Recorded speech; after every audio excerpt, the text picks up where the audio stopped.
Viete, že jednu obľúbenú slovenskú polievku neviem doma uvariť z čerstvých surovín?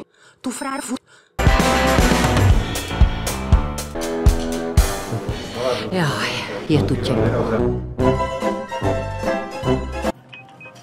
Máte aplikáciu Môj obchod extra? Ďakujem, ale nepotrebujem. Počuli ste to aj vy? V kuse mobil v ruke nemá. A apku aj stierací sos. Nechci ma nahnevať do piče. Nezaberie ti to ani minútu a máš množstvo vymajskází. Sťahuj rýchlo.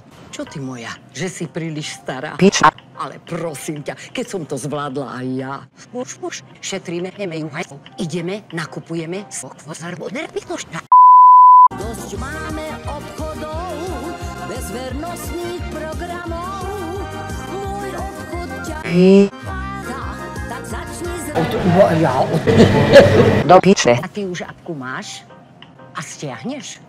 Myslela som si. Recept na ňu som nenašla a pritom na Slovensku sa jej zje každých 5 sekúnd. Takže frár je tradičná polievka, no nie? Nechci ma nahnevať.